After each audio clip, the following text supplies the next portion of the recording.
अस्सलाम वालेकुम व्यूअर्स, मैं मलिक मुजाहिद फ्लाई बॉय हाई से आपको खुशामदीद कहता हूँ। नाजरीन, मेरे दो पिछले व्लॉग्स को बहुत ज़्यादा लाइक्स करने का और बड़े बड़े अच्छे कमेंट्स करने का मैं आपका तहे दिल से शुक्रिया अदा करता हूँ कि आप मेरे व्लॉग्स को इतने शौक से देखते हैं और बड़े बड़े अच्छे कमेंट्स करते हैं।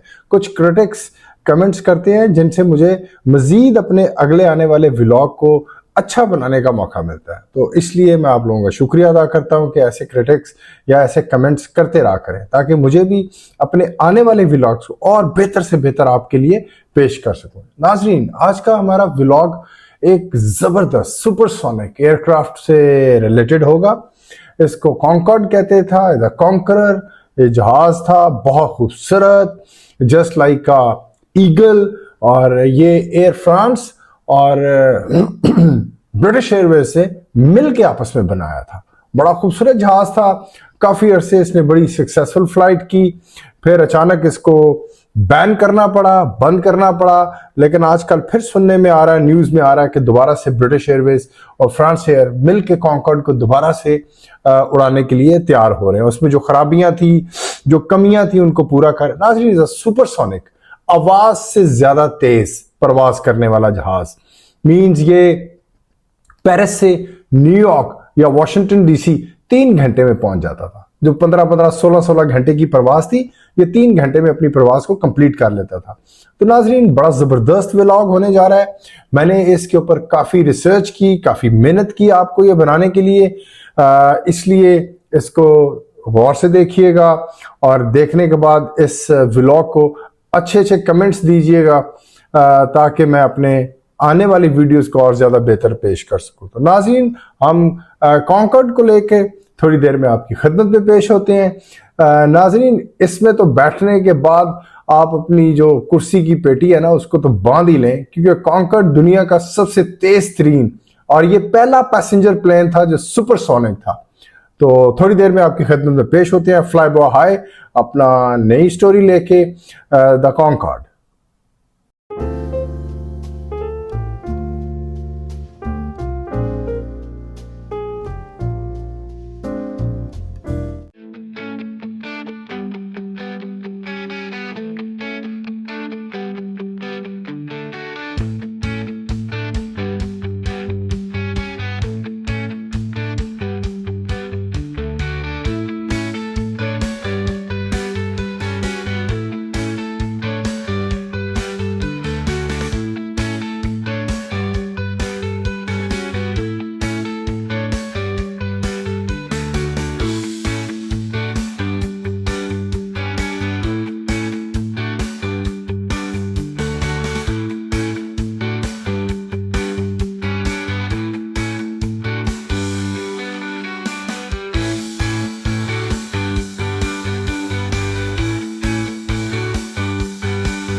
अस्सलाम वालेकुम व्यूअर्स, मैं मलिक मुजाहिद फ्लाई बॉय हाई से आपको खुशामदीद कहता हूं। नाजरीन, जैसे मैंने थोड़ी देर पहले आपको कहा था, आज का हमारा व्लॉग, हमारी स्टोरी एक सुपरसोनिक पैसेंजर एयरक्राफ्ट था जिसको ब्रिटिश एयरलाइन ने और फ्रेंच एयरलाइन ने मिलकर बनाया था और इस एयरक्राफ्ट को नाम दिया गया था कॉन्कॉर्ड का। वैसे तो कॉन्कॉर्ड मीन्स कि पूरी दुनिया को फतह करने वाला, लेकिन ये खूबसूरत तरीन जहाज था। इसने बड़ी सक्सेसफुल फ्लाइट की अपने दौर में। अचानक क्यों बंद हो गया? क्या रीजन था कि कॉन्कॉर्ड को बंद कर दिया गया? आज मैं अपने व्लॉग में ये बताऊंगा कॉन्कॉर्ड क्या था, कैसा जहाज था, उसके जेट इंजन्स थे, उसकी स्पीड क्या थी, और ये सारा कुछ आज की स्टोरी में होगा। नाज़रीन, जबरदस्त स्टोरी होने जा रही है। वैसे तो मेरा ये व्लॉग्स एविएशन और फ्लाइट्स, एयरक्राफ्ट से रिलेटेड होता है, लेकिन आज का एविएशन और एयरलाइन से थोड़ा अबव है। मोर देन 35 हाई, 1000 हाई जो फ्लाइट्स उड़ती हैं। और काइंडली आज आप अपनी कुर्सी की पेटी को कसकर बांध लें, क्योंकि आज ये सुपरसोनिक व्लॉग होने जा रहा है, कॉन्कॉर्ड। तो नाज़रीन, अपना व्लॉग शुरू करने से पहले मैं आपको बताऊं कि हमारा ये chapter number 1 episode number 16 Concorde supersonic aircraft. तो नाज़रीन शुरू करते हैं अपना व्लॉग। नाज़रीन ये बड़ा खूबसूरत जहाज था और इसकी शेप दूसरे एयरक्राफ्ट से थोड़ी डिफरेंट थी। इसके विंग्स बड़े ओकाबी विंग्स थे जिनको हम लोग कहते हैं डेल्टा विंग्स। इसका नोज, इसका कॉकपिट भी डिफरेंट था। इसका नोज भी ईगल की तरह का था। जब ये लैंड करता था तो इसका कॉकपिट नीचे की तरफ झुक जाता था। जब ये टेक ऑफ करता था तो इसका कॉकपिट भी पूरे का पूरा स्ट्रेट हो जाता था। तो नाज़रीन ये ब्रिटिश एयरवेज ने और फ्रेंच एयर ने दोनों एयरलाइंस ने मिलके एक बड़े ह्यूज बजट के साथ इस जहाज को बनाया था। नाज़रीन ये बेसिकली अपनी स्पीड, इस जहाज की स्पीड इसकी साउंड से 2 गुना ज्यादा थी, इसीलिए इसको हमने सुपरसोनिक एयरक्राफ्ट का नाम दिया था। बेसिकली ब्रिटिश एयरवेज ने बनाना था क्योंकि इस जहाज का बजट बहुत ह्यूज था, बहुत पैसा खर्च हो रहा था। तो फिर फ्रेंच ने दोनों ने मिलके इसको बनाया।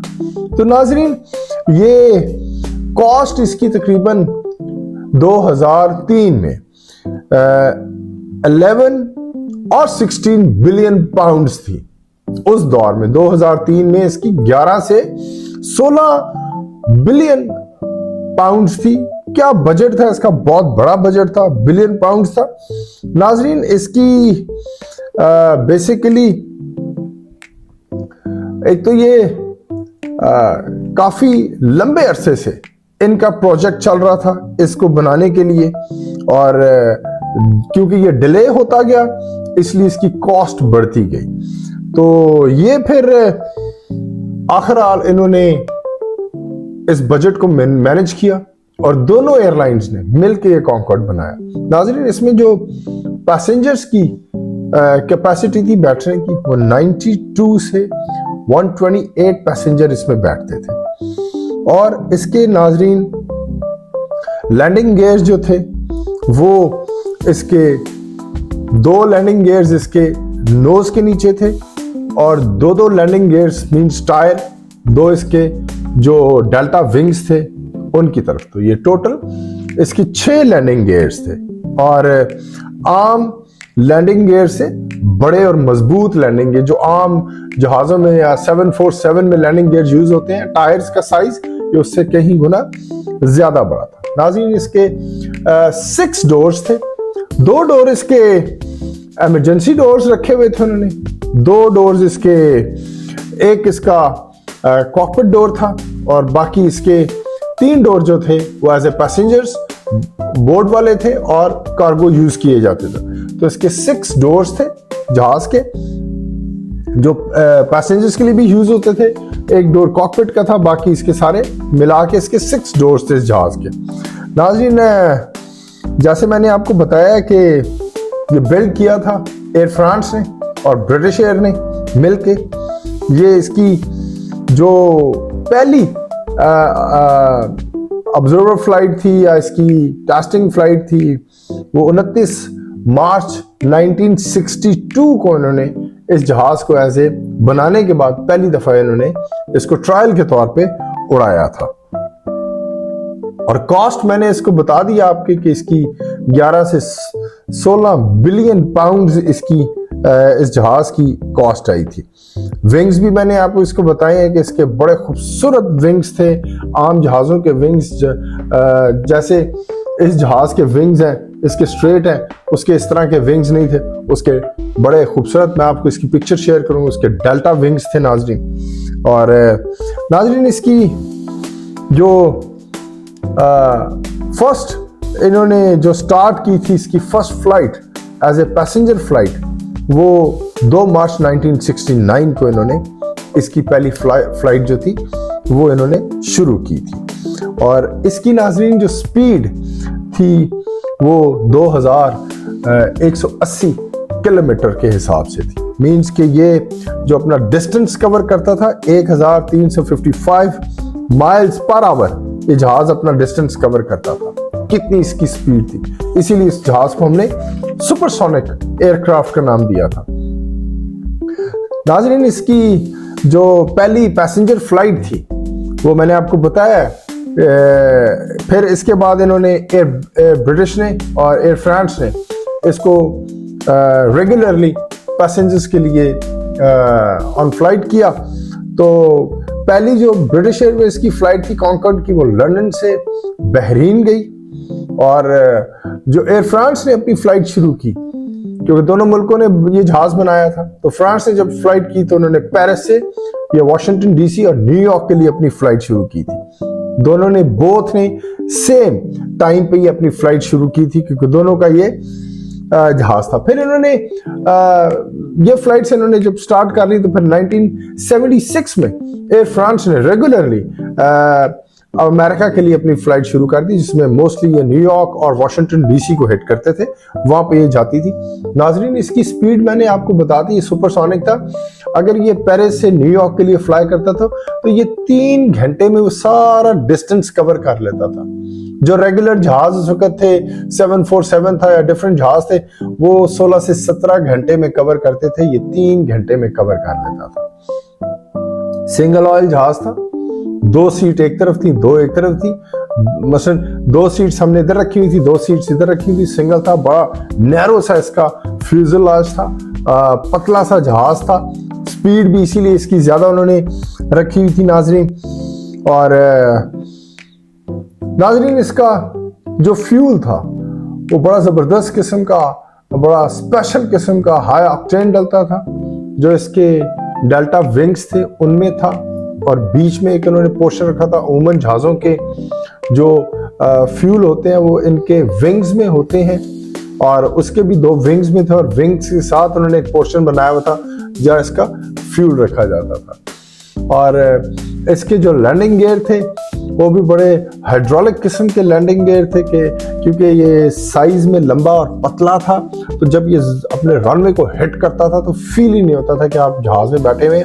अमूमन जब ये जंबो या 777 आज के दौर के जहाज में जब ये जमीन को टच डाउन करते तो आपको हल्का सा झटका महसूस होता है, लेकिन इसमें आपको फील ही नहीं होता था। नाज़रीन, ये एक क्लासिक, मेरी नजर में क्लासिक एयरक्राफ्ट था और बड़ी सक्सेसफुल फ्लाइट करता रहा। इसने बड़ी सक्सेसफुल फ्लाइट की ऑल ओवर द वर्ल्ड। फिर एकदम से अचानक इस जहाज को बंद करना पड़ा। उसका क्या रीजन था? इस जहाज के फ्लाइट्स के आफ्टर इफेक्ट्स क्या थे? एक तो इसका नोज जो आगे से यूं नीचे की तरफ टिल्ट कर जाता था, इसके नोज में प्रॉब्लम था। इसके जो इन्होंने विंग्स बनाए थे साइज में बड़े थे, जहाज का सारा फ्यूजलाज पतला था, उसमें प्रॉब्लम आ गया। इसके लैंडिंग गियर्स में प्रॉब्लम आ गया, लेकिन उन्होंने इग्नोर किया क्योंकि कॉस्ट इतनी ज्यादा थी कि उसको बंद करना उनके लिए मुश्किल था। फिर एक टाइम ऐसा आया कि जहाज की कॉस्ट, या आप समझें कि फ्लाइट की कॉस्ट इतनी बढ़ गई कि दोनों मुल्कों के लिए इस फ्लाइट को कंटिन्यू करना बड़ा मुश्किल था। फिर उन्होंने एक डिसाइड किया कि व्हाई नॉट हम इसको बंद कर दें, इस कॉन्कॉर्ड को बंद कर दें। लेकिन जब उन्होंने ये डिसीजन अभी फाइनलाइज हुआ नहीं था, तो नाजरीन इसका एक जबरदस्त किस्म का हादसा हुआ।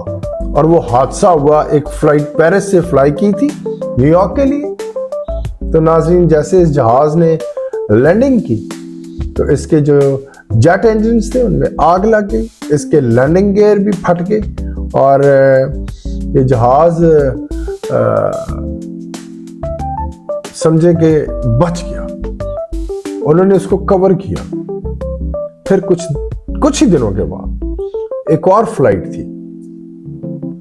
जब वो लैंड करने वाली थी तो उसी तरह के प्रॉब्लम्स दोबारा से इस जहाज में हुए और वो जहाज क्रैश कर गया।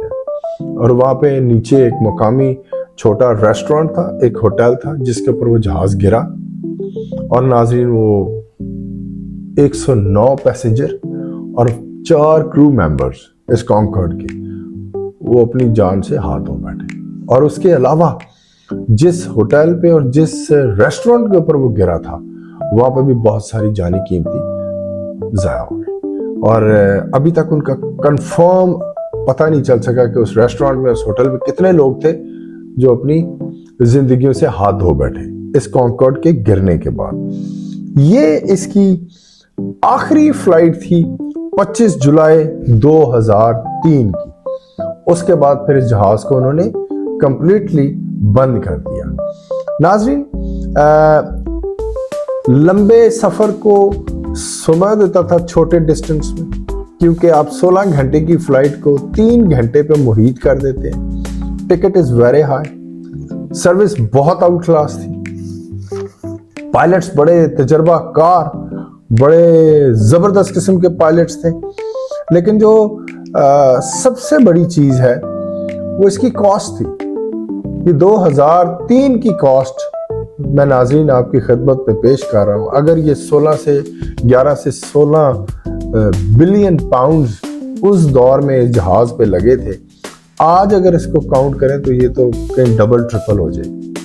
फिर इसका फ्यूल बड़ा स्पेशल था नाज़रीन। इसकी स्पेशली इसकी बुकिंग के लिए लोग बड़ी देर में टिकट रिजर्व करवाते थे, क्योंकि उस वक्त इतनी ज़्यादा फ्लाइट्स तो कॉन्कॉर्ड की होती नहीं थी, बड़ी मखसूस फ्लाइट थी। तो नाज़रीन जिन्होंने जाना होता था वो कई महीने पहले से अपने टिकट्स रिजर्व करवा लेते थे कॉन्कॉर्ड की, कि हमने उस पर ट्रैवल करना, और एक बड़ा ऑनर समझा जाता था दुनिया में कॉन्कॉर्ड के ऊपर ट्रैवल कर रहे हैं, क्योंकि ये 2 ही कंपनियां बना रही, एयर फ्रांस और ब्रिटिश एयर, ये 2 कंपनियां जो बना रही थी। तो नाज़रीन खूबसूरत तरीन जहाज था। इतने लंबे सफर को वो यूं मिनट्स में कवर कर जाता था। और अब सुनने में आ रहा है कि दोबारा से एयर फ्रांस खुद से इस कॉन्कॉर्ड को दोबारा से रीमॉडल कर रही है। उसमें जो कमियां थी, खराबियां थी, उनको दूर करके दोबारा से मार्केट में लेके आ रहे हैं। देखें ये खबर कितनी सदाकत रखती है, कितनी जल्दी ये मार्केट में दोबारा से आएगा। मैंने बजाते खुद पेरिस गया था एक फ्लाइट पे, तो हमने वहाँ पे एक इनका बड़ा फेमस म्यूजियम था, तो मैं विजिट करने के लिए उस म्यूजियम में गया स्पेशली फॉर द कॉन्कॉर्ड को देखने के लिए। लेकिन वो अनफॉर्चुनेटली उन्होंने उसको उन दिनों बंद किया हुआ था, लेकिन अंदर से नहीं देख पाया, लेकिन हमने उसको बाहर से देखा था। एक करिश्मा था वो जहाज, एक खूबसूरत तरीन जहाज था। लगता ही नहीं था कि वो एक पैसेंजर एयरक्राफ्ट, लगता था कि वो कोई स्पेस पे जाने वाला कोई रॉकेट है। खूबसूरत जहाज था नाज़रीन। तो नाज़रीन ये एक मेरा छोटा सा व्लॉग था special for supersonic aircraft Concorde के ऊपर, और इसमें मैंने जो भी रिसर्च की उसके मुताबिक मैंने नाज़रीन की खिदमत में पेश किया कि अपनी जो ये है मोर देन ट्वाइस ये अपनी स्पीड जो थी वो साउंड से ज़्यादा थी, तो इसीलिए इसको सुपरसोनिक कहा जाता है। नाज़रीन अंदाज़ा करें कि ये एक जो इसका पर आवर्स ये 1355 माइल्स एक आवर्स में पूरा करता था। तो मीन्स के एक छोटी सी फ्लाइट जो एक घंटे की फ्लाइट है, ये तो आप बैठे और बस पता चला कि कॉन्कॉर्ड वहाँ पे पहुँच भी गया, इतनी स्पीड थी इसकी। तो ये अक्सर लंबी फ्लाइट्स के लिए यूज़ कर रहे थे। फ्रांस यूज़ कर रहा था, न्यूयॉर्क और वाशिंगटन डीसी के लिए, और ब्रिटिश एयर जो थी वो यूज़ कर रही थी बहरीन के लिए, अबू धाबी के लिए इधर। तो नाज़रीन उम्मीद करता हूँ कि आपको मेरा ये vlog Concorde the supersonic aircraft अच्छा लगा होगा। इसमें मैंने जो कॉन्कॉर्ड से रिलेटेड चंद अहम चीज़ें थी वो मैंने आपको बताया, क्योंकि इसमें पैसेंजर भी बड़ी लिमिटेड क्वांटिटी में बैठते थे, ज़्यादा नहीं बैठते थे। जैसे जहाज़ों में 400-500 के करीब बैठते हैं, इसमें जस्ट 92 से 128 पैसेंजर बैठते थे। तो उम्मीद करता हूँ कि आप मेरे इस व्लॉग को देखेंगे, अच्छे कमेंट्स देंगे, अपने फ्रेंड्स से, दोस्तों से शेयर करेंगे, और उम्मीद करता हूँ कि बेल आइकन को भी ज़रूर प्रेस करेंगे। तो आने वाले व्लॉग तक के लिए फ्लाई बॉय हाय मलिक मुजाहिद आपसे इजाज़त चाहता है। अल्लाह।